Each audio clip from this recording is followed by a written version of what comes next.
আমাদের অনশনরত অবস্থায় আমার এক ভাই আমাদের সাথেই ছিল। এই অনশনরত অবস্থায় আমার এক সহযোদ্ধা ভাই সাথে ছিল। ওনার বাবা দুনিয়া থেকে ইন্তেকাল করেন। আমি মনে করি এর থেকে কষ্টর আর কোনো কিছু হতে পারে না। একটা বাবা দুনিয়া থেকে চলে যাবে, তার সন্তান পাশে থাকতে পারে নাই। আজকে যদি সে এই কর্মটা পেয়ে যেত, তাহলে হয়তো ভাই সাদত ভাইয়ের আজকে আর এখানে কুকুর বিড়ালের সাথে থাকতে হতো না।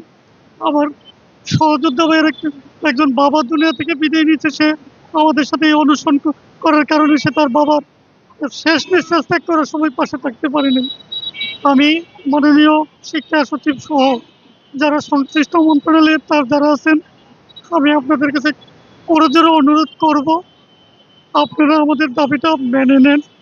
এটা একটা যৌক্তিক দাবি। আমরা আর কুকুর বিড়ালের সাথে থাকতে চাচ্ছি না। আমরা আর চাই না যে আমরা রাজপথে থাকবো। আমাদের বাবা মা দুনিয়া থেকে বিদায় নেবে, আমরা ওনাদের শেষ নিঃশ্বাসের সময় আমরা থাকতে পারবো না। আমি চাই আপনি আমাদেরকে আমরা যোগ্যতা প্রমাণের সুযোগ দিয়ে লিখিত উত্তীর্ণ হয়েছি। আমি চাই আমাদেরকে সনদ দিয়ে বিশেষ গণবিজ্ঞপ্তির মাধ্যমে আমাদেরকে চাকরিতে সুপারিশ করে দেশের সেবা করার সুযোগ করে দেবে।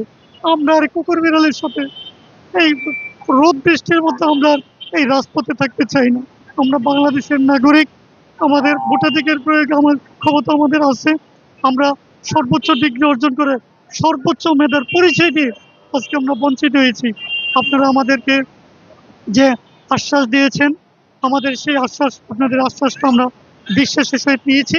আমরা চাই এই অবস্থান কর্মসূচি থেকে আমরা আমাদের কাঙ্ক্ষিত লক্ষ্যে পৌঁছে আমরা আমাদের সনদ নিয়ে ভারতে পৌঁছাতে পারবো।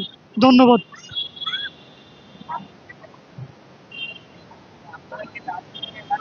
হ্যাঁ, আমরা এই যে রাত্রে দিনে, দিন নাই রাত নাই, ঝড় নয় বৃষ্টি নয়, আমরা এখানে অবস্থান করি।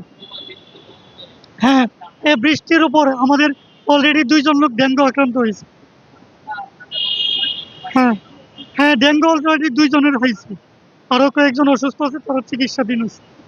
আমি তাদের স্বাধীন অবস্থা, 2 জন একটু ইমপ্রুভ হয়েছে, আরো 4-5 জন আছে, তারা এখন তাদের চিকিৎসা চলমান আছে। ধন্যবাদ। আমি হেলালুদ্দিন মুন্সি, আমি 18তম শিক্ষক নিবন্ধনে সহকারী শিক্ষক, ইংরেজিতে ভাইবা দিয়ে চূড়ান্ত ফলাফলে বঞ্চিত শিকার হয়েছি। ধন্যবাদ।